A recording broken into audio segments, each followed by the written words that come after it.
yet again another reasonably timed lift. And I know I said I wasn't going to do back day again this back day, because I am going to back off on my back training for this bulk. But I want to do one more. I want to do one more back day before I start tapering off. And I wasn't really in the mood to make today just, like forearms only and calves, which I probably will do, because if I'm taking, so here's my logic, right? My back is a bit overdeveloped, and I can really tell, especially in the last, like the final pose down of the dieting phase, flat, carb depleted, decently lean enough to get a good gauge of how I'm looking proportion wise. Back lat spread, killer. Lats are fucking cool, right? But front double bi, side chest needs, well, I want my chest to be bigger, I want my arms to be bigger, I want my legs to be bigger. But my back, I'm like, yeah, fuck yeah. I got a solid back for my frame. So that's where I'm gonna chill out on my back activation by way of not hitting it every time it kind of comes up in the routine, I've been doing chest, back, legs, chest, back, arms, and then legs again. So pretty much hitting everything in 8 days, or hitting everything in 4 days. So a little bit less than twice a week, twice every 8 days, which is about right for me, because I can't, I could do chest and then 3 days later do chest again. But when it comes to legs, for me to do like heavy squatting and then to try to do heavy squatting again only 2 days afterward, it's just not enough time to recover, So I used to do everything every 3 days, kind of push-pull leg style, right? Except, I would do legs, chest, back, arms, legs, chest, back, arms, like that. But it just wasn't enough time to recover in between lifts. So that's kind of the approach I've been doing for a while. But if I want everything else to grow and my back to kind of stay the same, then all I need to do is take away the stimulus that's inducing fucking growth. So that's going to be less back days, which I'm already kind of on with shoulders. I haven't done it real, honestly, I can't even remember the last time I did an actual like balls to the wall shoulder day. I'll do some side laterals every so often, but nothing like actually too crazy, because my shoulders are fucking overpowering my arms. I want my arms to kind of catch up. So maybe I'll go through a period of time where I don't do, well, no, I'm not going to completely take back out of the routine, because it plays into every other lift. For me to have there's a difference between just having a certain amount of size and being exposed to a certain amount of weight. You kind of get a certain strength. My chest wouldn't shrink if for the next 2 months I didn't do heavy pressing, but it would weaken. It would weaken to a fucking considerable degree. So since I want to keep my back strong for squats and hamstring RDLs and just be able to have a good support to push off of for pressing, I'm not going to take back all the way out of the routine like I have shoulders, but I am going to ease back on it. So back is probably only going to be once a week, whereas everything else is going to be twice a week. And then, I've said this a couple times, the day that I don't do back, I'll just make that an accessory day, I've been kind of meaning to throw more forearms into the equation. Not so much like up here, like this top of the forearm, which gets activated from hammer curls, but down here, this part that gets activated from flexing like that. I gotta put some more meat on this fucking chicken wing. But plan for back day today, nothing wild, because what is there really wild to do anyway?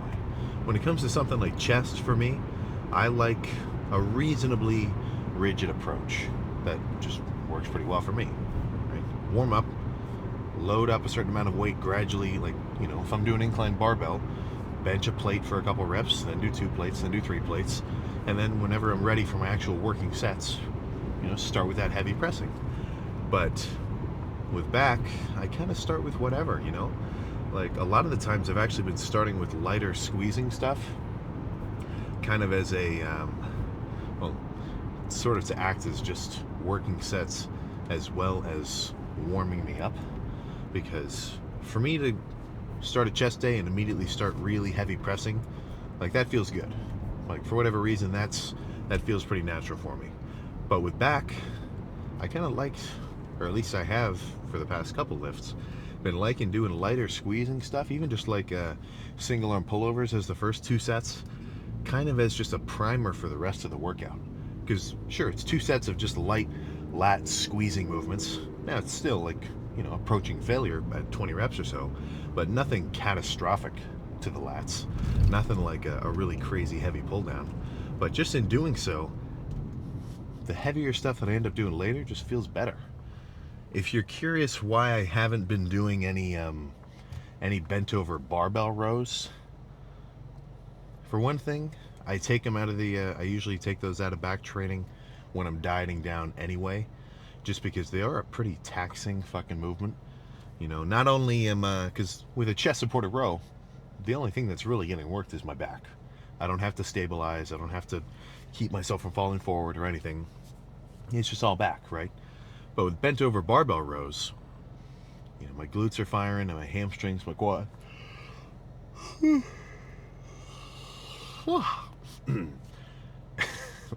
Apologies. But no, with really heavy barbell rows, I'm working my quads some, not like the same work as the leg extension, but they're getting worked. My hamstrings are firing, my calves are firing, my glutes are firing, my lower back is firing because I literally have to hold all of that weight through my lower back. And then, it's just pretty fucking taxing movement. So in my mind, if I do, let's just say the stimulus that I get from 2 sets of really heavy bent over barbell rows compared to the fatigue that I get from those 2 sets, it kind of makes me lean towards doing more isolative stuff like pull downs or, even just seated cable rows. Because even though that's still heavy, it's not the same level of fucking like overall taxation and exertion, So there are movements where, if you say stimulus to fatigue ratio, my ears are going to perk up. That's why I don't do any deadlifts. The amount of actual like direct lat, mid trap, and back activation, like it's up there. I'm not going to say it's not. Like if you were to sit at the gym and do like 4 sets of really heavy, like 10 rep sets of deadlifts, yeah, your back's probably going to be cooked. But more than likely, your glutes are going to be going crazy. Your hamstrings are going to be going crazy. You're going to be fucking dying out of breath. Whereas if you spend that same amount of energy doing like pull downs or chest supported rows and things of that nature, I feel like you'll get more direct back work. So if my goal is to come to the gym, spend all my utilizable energy thrashing my back, then I don't want to waste it on anything else. Not to knock deadlifts, but just the movements that you're doing, they kind of have to match your goals, right? Now, if you want to do a big deadlift because it's fucking cool, I'm not gonna knock you for it. Fuck, man, hit it. But just know you're spending a lot of energy for those sets. Whereas if your goal is just overall back stimulus, if you want a big back, I might be more inclined to tell you to sit down in the lat pull down and go crazy for a few sets instead of really pushing it deadlift wise. But I've been there. My when I started working out, this is getting into some of the origin story. This was my first year, basically. I knew the strength and conditioning coach in high school because that's a class. You actually go to the class. The guy gives you workout routines to do. It's a whole, like, they give you a whole program for the whole year. But that perfectly coincided with one of my study halls at the end of the day. And I was right basically 1 floor above the weight room. So for my study hall, I got to go down to the weight room. I fucking knew the guy, so he lets me come down and just lift on my own. But as a year 1 lifter, I wasn't doing my perfect, not perfect, but I wasn't doing my 8 set, high intensity lat days. I was, I'd have some days where that day was just trying to max out my deadlift, which maybe not my most productive way to spend my time as a beginner, but didn't hurt myself. So if you're curious what my deadlift PR is, it's 405.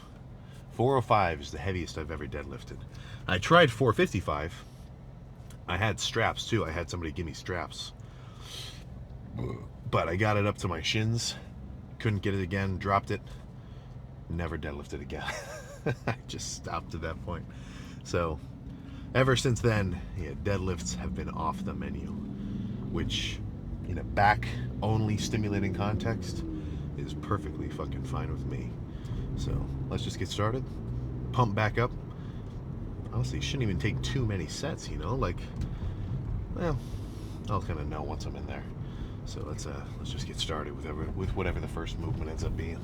I almost started with those heavy single arm pull downs, but no, I think I'll start with the moderate weight single arm pullovers. Really just burn out. Maybe only one set, but we'll see how good it feels. If I feel like I want to do two, I'll do two. If I feel like one is enough and then move on, that's just something I have to find out.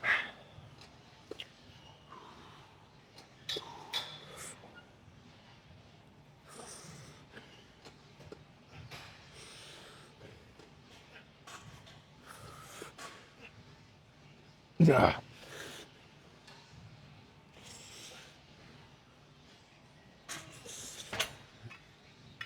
Ah.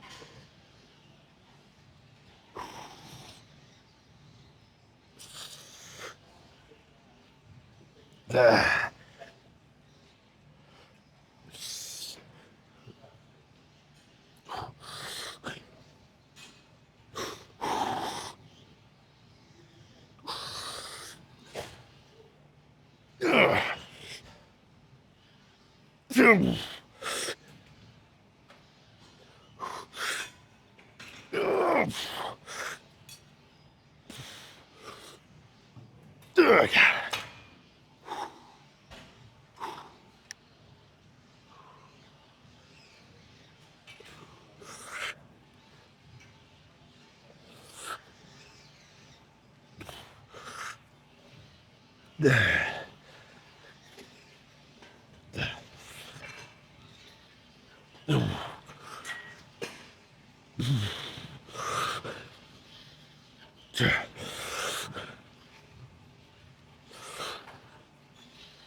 Okay. One more.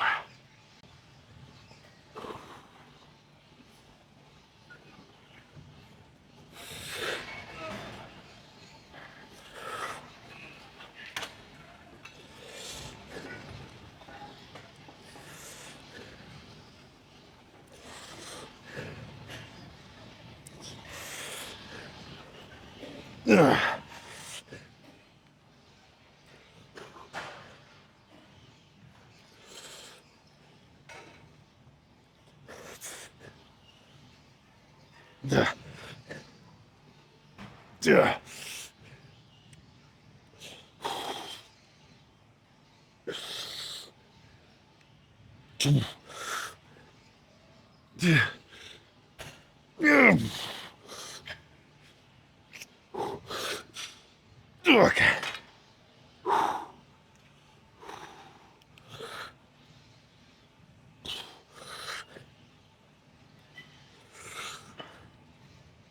Yeah.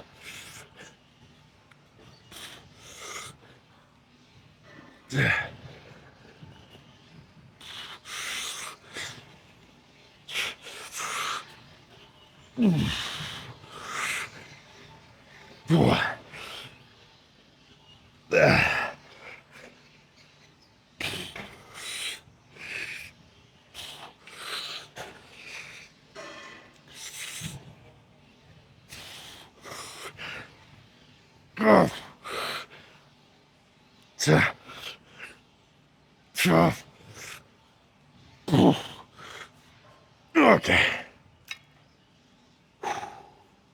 All right. Let's move on to something else.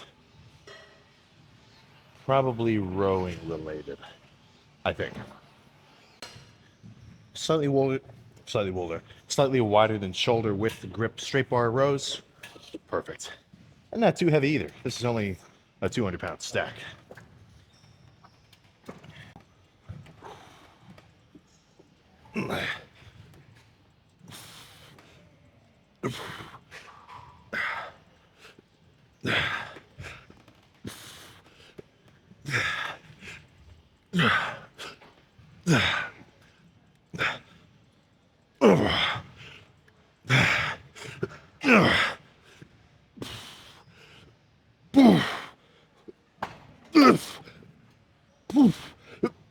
Okay. Let's take a second. Make it a rest pause.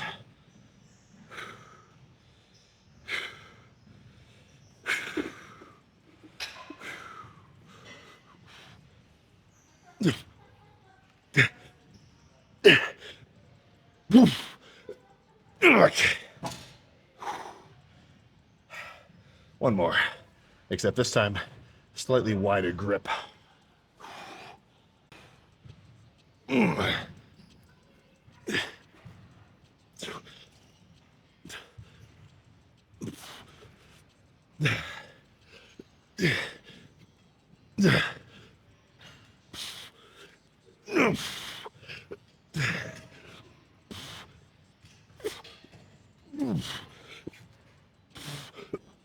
Okay. Same thing.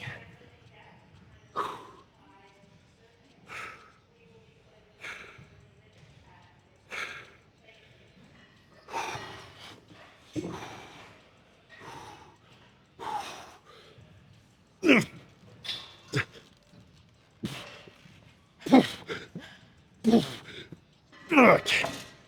Okay.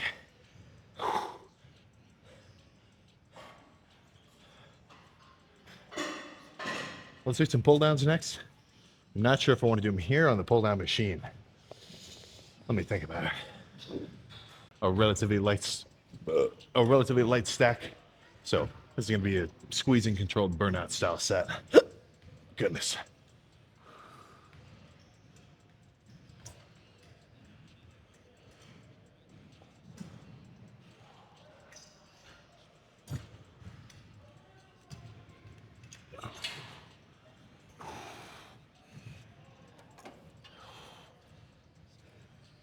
Ooh.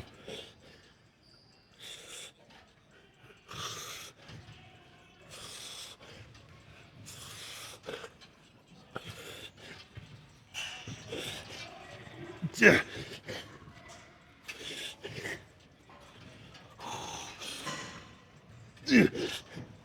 Yes. Okay. A little rest pause there, the grip adjustment.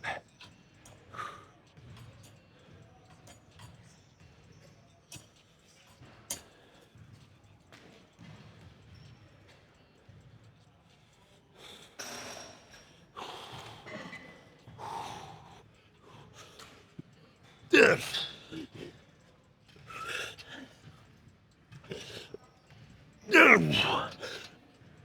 Okay.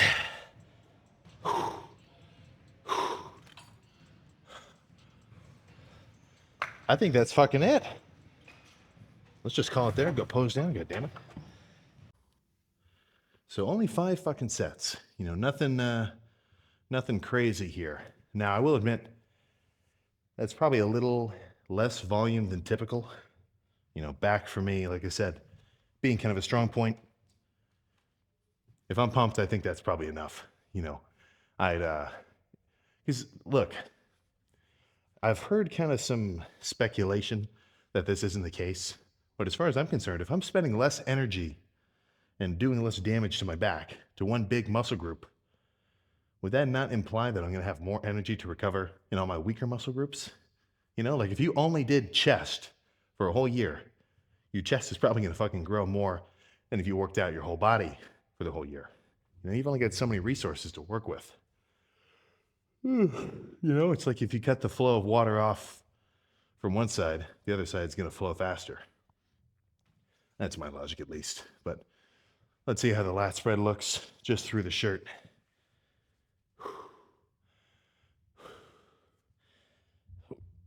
Boy. Oh, so I ran straight down here after that last set. I don't want to lose the pump between walking down and actually posing down. But let's see how back looks fully pumped. Morning weight update. This morning, empty stomach was 249.6. So nearly back up to 250. I kind of expected to only be able to carb up to like 247 or so, but I guess I've got more room for glycogen than I freaking thought. So let's run through some classics here.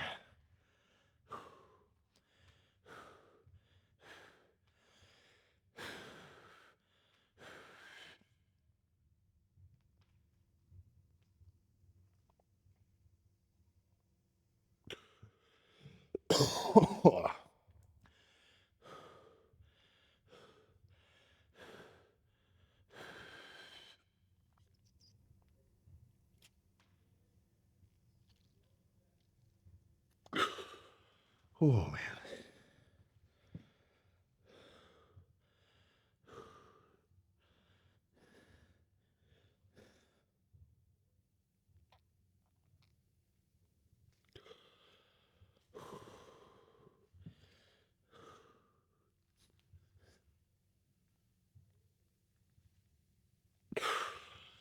Holy crap, dude.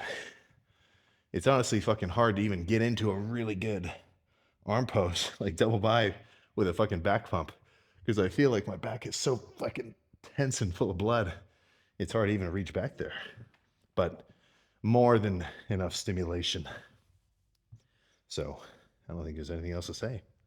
Let's get in the car, go home, and have some more chit-chatting.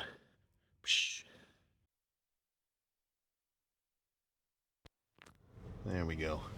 I've learned my lesson. I don't forget to turn the mic on. We're getting professional up in here.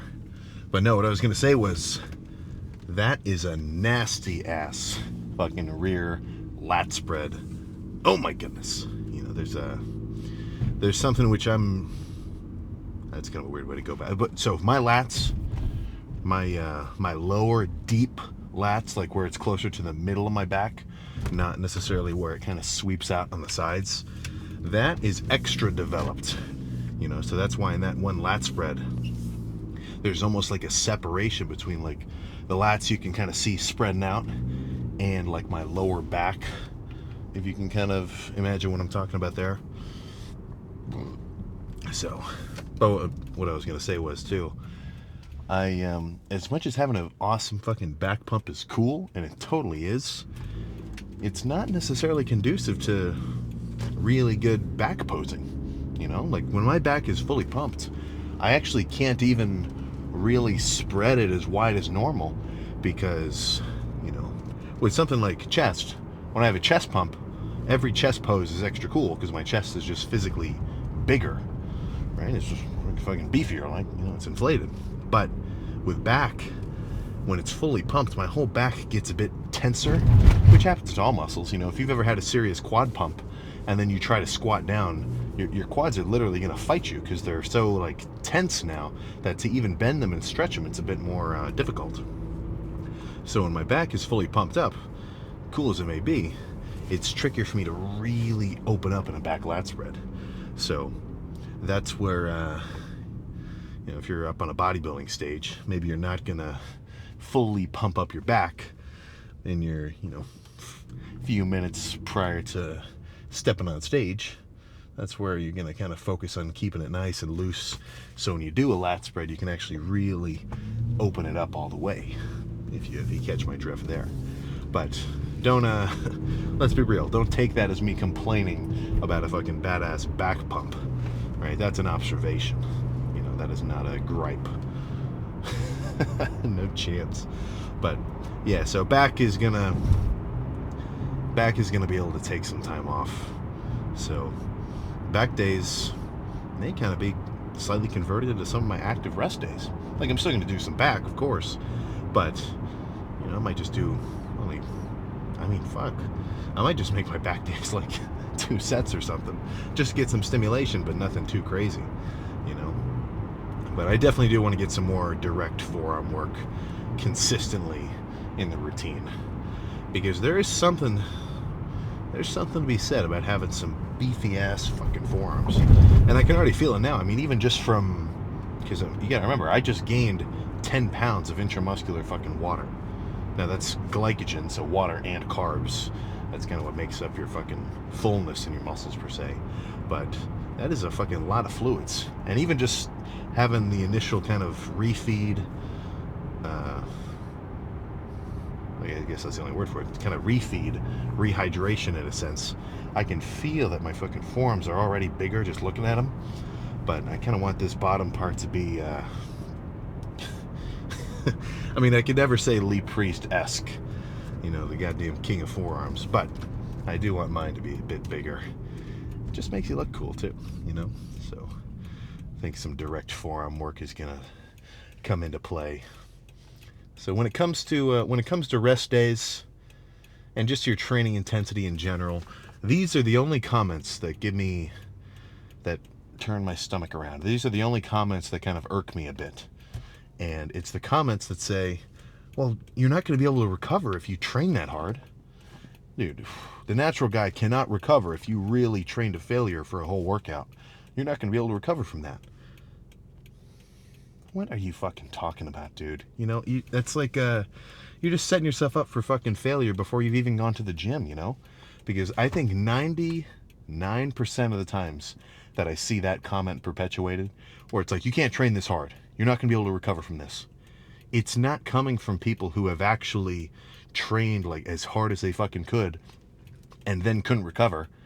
It's just people kind of repeating the same jargon that they hear over and over again, you know?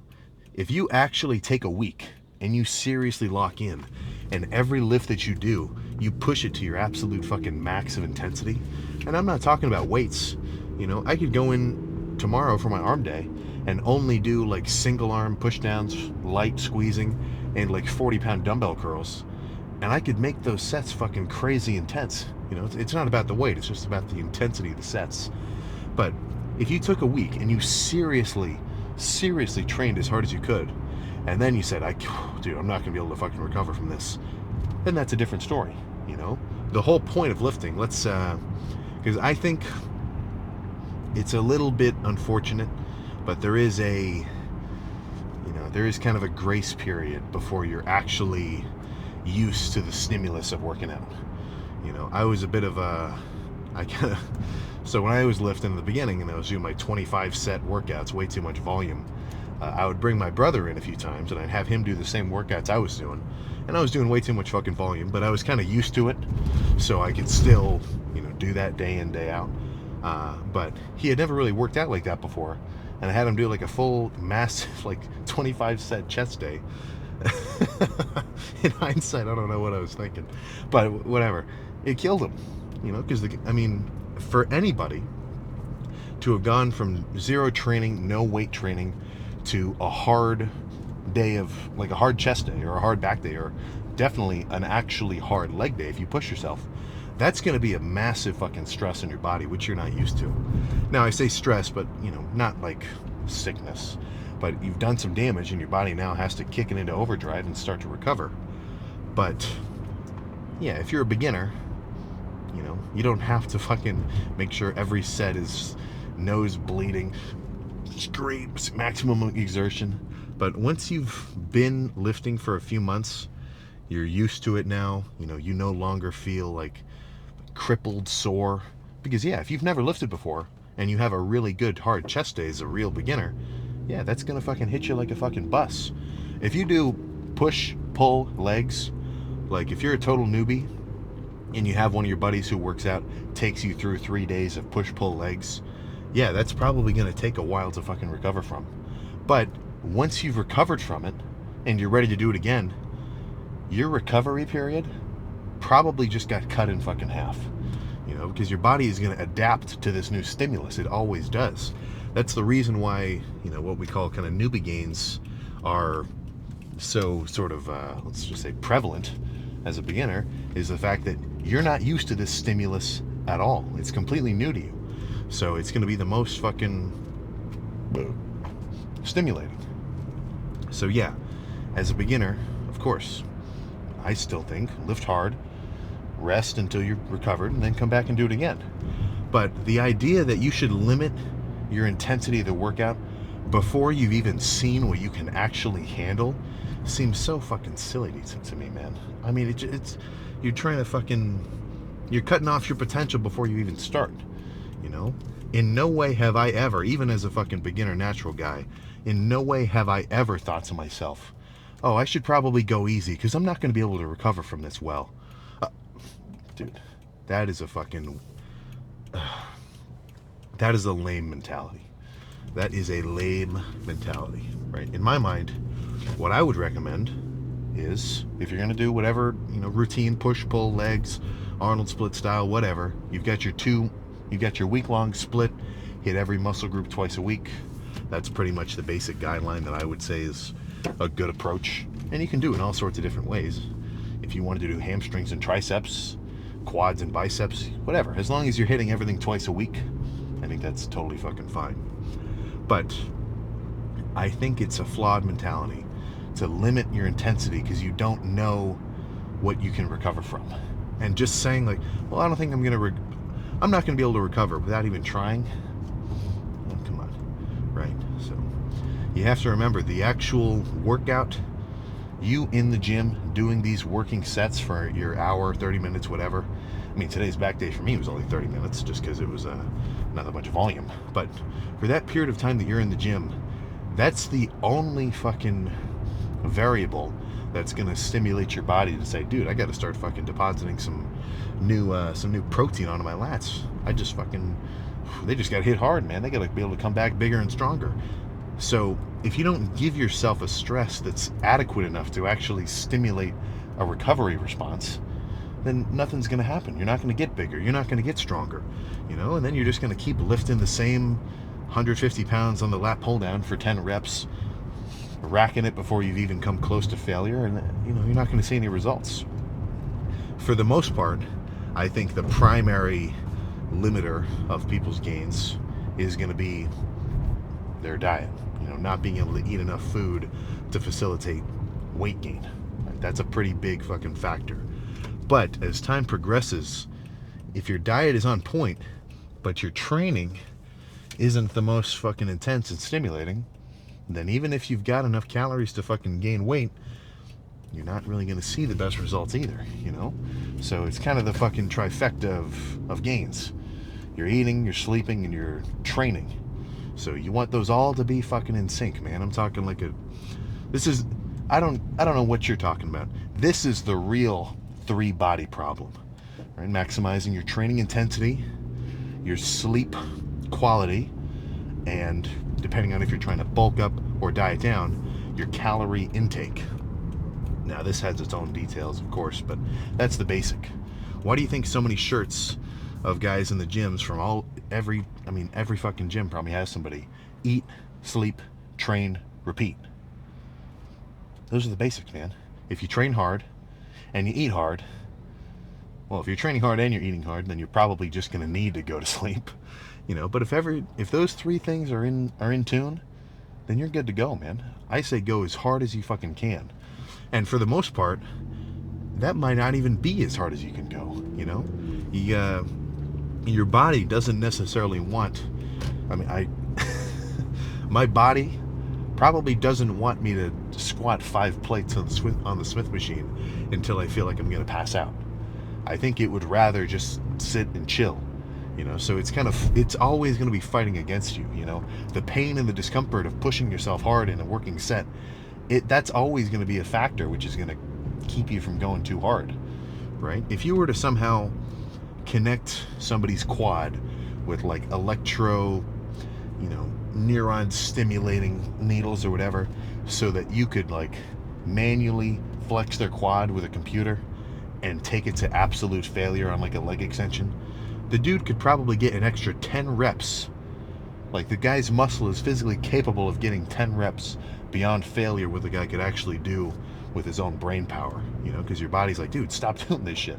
Right now you're pumping out lactic acid, you're getting deoxygenated. We can't keep doing this, you know. So what that tells me is, as hard as I can even go, as hard as I can push myself, I can always go harder. The sets, you can always do more. You know, it gets a little trickier with or it gets a little bit more clear cut with your basic like heavy compound movements. You know, if I do like a crazy heavy squat and I barely make that last rep, I barely make it. I mean, I guess I'd be curious to see, but I really don't think I'd be able to get another rep, no matter what sort of motivation or, you know, chemical fucking, or not chemical, but like electrical stimulate. Like, I don't think my quads would be capable of doing another one, you know? Whereas with things like side laterals or light squeezing leg extensions, or the only thing that's stopping me from doing more reps is like, oh, fuck, dude, this burns. That's where I think as hard as you can go, you're going to be able to recover from it, you know? But that's something that I would want you to find out for yourself. And the same goes with everything. Honestly, experience is the greatest fucking teacher of all. You know, so if you just listen to somebody and they're talking about whatever, they're saying this and that about your training and like what works and what doesn't and what's going to feel good and what's going to feel... those are just words, right? Those are just words, whatever. For you to actually go through the process of trying things out in your own training, seeing what works, seeing what doesn't, getting your own results, coming to your own conclusions, that's where the real fucking enlightened lifter is born, you know? Because who cares what anybody else says? If you're making gains, if the movements that you're doing are stimulating the muscle that you're aiming for, you're taking yourself pretty close to fucking failure, or you at least know that you're training intensely. You know you're going hard for real, and you're not lying to yourself about it, and you're growing. Dude, that's fucking perfect, man, you know? That's what every fucking lifter is looking for.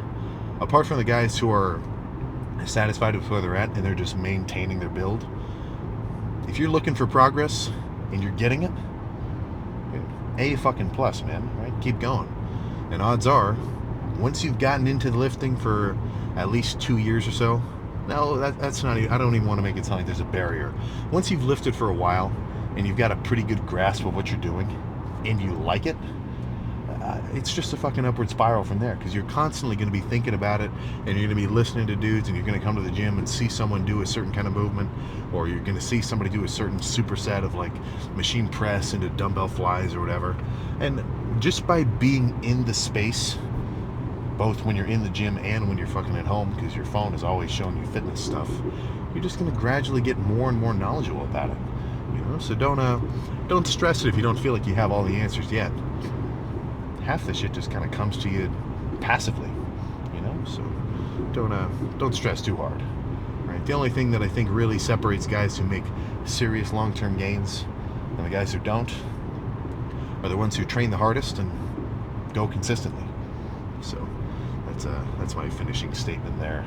But playing tomorrow, an egregiously pumped arm day, 30 minutes of cardio in the morning, of course.